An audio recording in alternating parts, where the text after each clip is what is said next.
جنوبی بحیرہ چین کی گہرائیوں میں اربوں ڈالر کی قدرتی گیس کا ایک بہت بڑا ذخیرہ ملا ہے، لیکن یہ صرف توانائی کی دولت نہیں ہے۔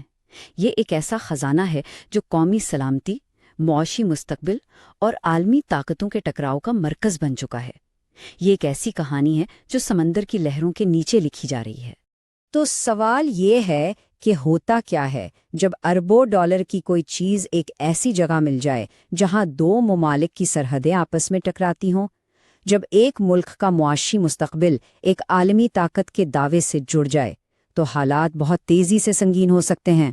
اس کہانی کی اہمیت کو سمجھنے کے لیے صرف ایک عدد ہی کافی ہے، 40%۔ جی ہاں، فلپینز کا سب سے بڑا اور اہم جزیرہ لوزون اپنی 40% بجلی کے لیے صرف ایک گیس فیلڈ پر انحصار کرتا ہے، مالمپایا۔ یہ کوئی معمولی چیز نہیں، یہ ملک کے معاشی شہرگ ہے، اور اب یہ شہرگ خطرے میں ہے۔ تو آئیے ذرا اس انقلابی دریافت کی تفصیلات میں چلتے ہیں۔ یہ صرف ایک نئی گیس فیلڈ نہیں ہے، بلکہ یہ فلپائن کے لیے ایک نئی امید کی کرن بھی ہے۔ دیکھتے ہیں کہ یہ ملک کی تقدیر کو کیسے بدل سکتی ہے۔ تو جب صدر مارکوس جونیئر نے یہ اعلان کیا کہ پرانی ملمپایا فیلڈ کے بالکل پاس ہی گیس کے نئے بہت بڑے ذخائر ملے ہیں، تو یہ خبر ایک دو دھاری تلوار کی طرح تھی۔ ایک طرف تو اس نے فلپین کے توانائی کے مستقبل کے لیے امیدیں جگائیں، لیکن دوسری طرف خطے میں پہلے سے موجود کشیدگی کی آگ کو اور بھڑکا دیا۔ اور یہ بات صرف گھروں کو روشن کرنے تک محدود نہیں ہے۔ حکام کا کہنا ہے کہ یہ دریافت فلپائن کی پوری معیشت کا نقشہ بدل سکتی ہے۔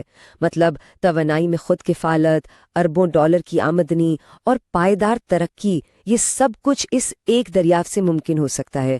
تو داؤ پر واقعی بہت کچھ لگا ہوا ہے۔ لیکن اربوں ڈالر کے اس خزانے پر ایک بہت بڑا سوالیہ نشان بھی لگا ہوا ہے، اور یہ سوال سمندر کی سطح پر نہیں بلکہ قانون کی کتابوں میں ہے۔ اب ہم اس کہانی کے سب سے پیچیدہ حصے کی طرف بڑھ رہے ہیں، یعنی دعووں کا تصادم۔ اچھا، اس پورے تنازع کو سمجھنے کے لیے یہ ایک اصطلاح یعنی ایکسکلوسیو اکنامک زون بہت اہم ہے۔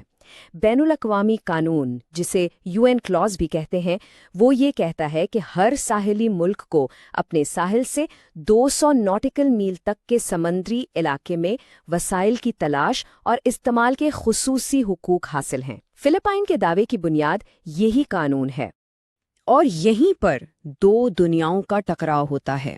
ایک طرف فلپائن ہے جو بین الاقوامی قانون یعنی UNCLOS کی بنیاد پر اپنے خصوصی اقتصادی زون کا حق مانگ رہا ہے۔ دوسری طرف چین ہے جو ایک پرانے تاریخی نقشے جسے 9 لائن کہتے ہیں کی بنیاد پر جنوبی بحیرہ چین کے تقریباً 90% حصے کو اپنی ملکیت سمجھتا ہے، اور ان دو دعووں کے درمیان کوئی درمیانی راستہ نظر نہیں آتا۔ 2016 میں فلپائن اس معاملے کو ایک بین الاقوامی عدالت میں لے گیا۔ فیصلہ فلپائن کے حق میں آیا اور عدالت نے چین کی 9 لائن کو قانونی طور پر مسترد کر دیا، لیکن بیجنگ نے اس فیصلے کو ماننے سے صاف انکار کر دیا اور کہا کہ یہ صرف کاغذ کا ایک ٹکڑا ہے۔ اسی وجہ سے یہ قانونی جنگ آج بھی سمندر کی لہروں میں جاری ہے۔ اور اب یہ صرف دو ملکوں کا تنازع نہیں رہا۔ جب دنیا کی سب سے بڑی سپر پاور میدان میں اترتی ہے تو پورا کھیل ہی بدل جاتا ہے۔ تو اب دیکھتے ہیں کہ امریکہ کا اس معاملے میں کیا کردار ہے۔ امریکہ میں فلپائنی سفیر کے الفاظ بالکل واضح ہیں۔ امریکہ نے منیلا کو پائیدار حمایت کا یقین دلایا ہے، اور یہ صرف کوئی سفارتی بیان نہیں ہے۔ واشنگٹن اپنی اس حمایت کو عملی اقدامات سے ثابت بھی کر رہا ہے۔ یہ حمایت کئی شکلوں میں سامنے آ رہی ہے، جیسے کہ اپنے پرانے دفاعی معاہدے کو دوبارہ فعال کرنا، عالمی سطح پر فلپائن کے حق میں آواز اٹھانا، اور خطے میں مشترکہ فوجی مشقوں کے ذریعے اپنی طاقت کا مظاہرہ کرنا۔ اور اب تو جاپان کے ساتھ مل کر ایک سہ فریقی اتحاد بھی بنایا جا رہا ہے تاکہ اس شراکت داری کو مزید مضبوط کیا جا سکے۔ واشنگٹن کے لیے یہ معاملہ صرف فلپائن یا گیس کا نہیں ہے، یہ ایک بڑے اصول کی جنگ ہے۔ کیا دنیا بین الاقوامی قوانین پر چلے گی یا جس کی لاٹھی اس کی بھینس کے اصول پر؟ امریکہ یہ یقینی بنانا چاہتا ہے کہ کوئی بھی بڑا ملک طاقت کے زور پر اپنے پڑوسیوں کے وسائل پر قبضہ نہ کر سکے۔ تو ایک طرف چین کا دباؤ اور دوسری طرف امریکہ کی حمایت، اس پیچیدہ شطرنج کی بساط پر فلپائن بہت سوچ سمجھ کر اپنے قدم اٹھا رہا ہے۔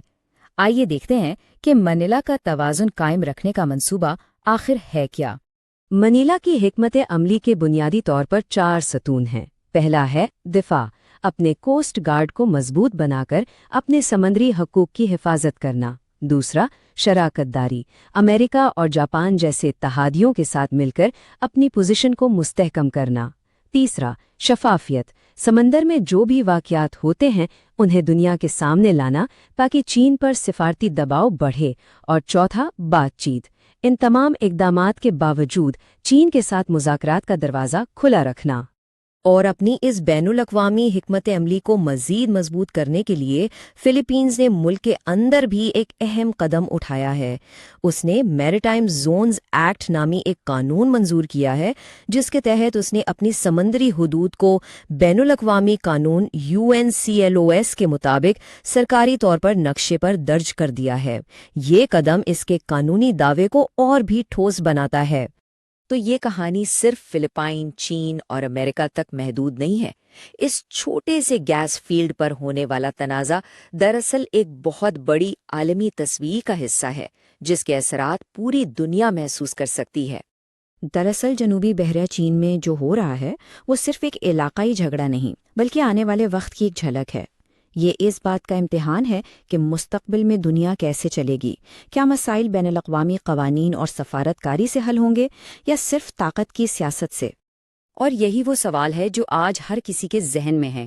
جیسے جیسے دنیا میں نئی طاقتیں ابھر رہی ہیں اور قدرتی وسائل کم ہو رہے ہیں، کیا بین الاقوامی قانون ہمیں تصادم سے بچا سکتا ہے؟ اس ایک گیس فیلڈ کا مستقبل شاید ہمیں اس اہم سوال کا جواب دے دے۔